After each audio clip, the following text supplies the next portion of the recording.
ಶುಭೋದಯ. ಇವತ್ತು ಬೆಳಿಗ್ಗೆ ನಾನು ಮಸಾಲ ಚಹಾ ಮಾಡಿ ಬಂಗುಡೆ ಪದಾರ್ಥ ಮಾಡುವ ಅಂತ ಅದಕ್ಕೆ ಬೇಕಾದ ವಸ್ತುಗಳನ್ನು ಜೋಡಿಸಿ ಇಟ್ಟೆ. ಬಿಸಿ ನೀರಿಗೆ ಸ್ವಲ್ಪ ಬ್ಯಾಡಗಿ ಮೆಣಸು ಹಾಕಿ ಇಡಬೇಕು.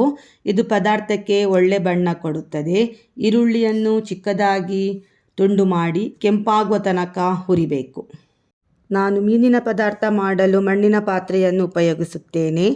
ಹೊಸ ಮಣ್ಣಿನ ಪಾತ್ರೆಯನ್ನು ಉಪಯೋಗಿಸುವ ಮೊದಲು ಏನು ಮಾಡಬೇಕು ಅಂತ ವಿಡಿಯೋ ಮಾಡಿದ್ದೇನೆ. ಅದರ ಲಿಂಕನ್ನು ವಿಡಿಯೋ ಕೊನೆಯಲ್ಲಿ ಕೊಟ್ಟಿರುತ್ತೇನೆ. ಮಸಾಲೆಗೆ ಸ್ವಲ್ಪ ಹುಳಿ, ಕೊತ್ತಂಬರಿ ಮತ್ತು ನೆನೆಸಿಟ್ಟ ಮೆಣಸನ್ನು ಹಾಕಿ ನುಣ್ಣಗೆ ರುಬ್ಬಬೇಕು. ಕೆಂಪಾದ ಈರುಳ್ಳಿಗೆ ಉಪ್ಪು ಮತ್ತು ಮಸಾಲೆಯನ್ನು ಹಾಕಿ ಕುದಿ ಬರಲು ಬಿಡಬೇಕು. ಕುದಿ ಬರುವ ತನಕ ನಾನು ಪಾತ್ರೆಯೆಲ್ಲ ತೊಳೆದಿಟ್ಟೆ. ಕುದಿ ಬಂದ ನಂತರ ಅದಕ್ಕೆ ಒಂದೊಂದೇ ಮೀನನ್ನು ಹಾಕಬೇಕು. ಒಳ್ಳೆಯದಾಗಿ ಮಿಕ್ಸ್ ಕೂಡ ಮಾಡಬೇಕು. ನಂತರ ಅದನ್ನು 2 ನಿಮಿಷ ಬೇಯಲು ಬಿಡಬೇಕು. ಮಿಕ್ಸ್ ಮಾಡುವಾಗ ಯಾವುದೇ ಸೌಟನ್ನು ಹಾಕಬಾರ್ದು. ನಾನು ವಿಡಿಯೋದಲ್ಲಿ ತೋರಿಸಿದ ಥರನೇ ಅದನ್ನು ಮಿಕ್ಸ್ ಮಾಡಬೇಕು. ಈಗ ಬಂಗುಡೆ ಪದಾರ್ಥ ರೆಡಿ ಟು ಸರ್ವ್. ಈ ವಿಡಿಯೋ ಇಷ್ಟ ಆದರೆ ನನ್ನ ಚಾನಲನ್ನು ಸಬ್ಸ್ಕ್ರೈಬ್ ಮಾಡಿ. ಧನ್ಯವಾದಗಳು.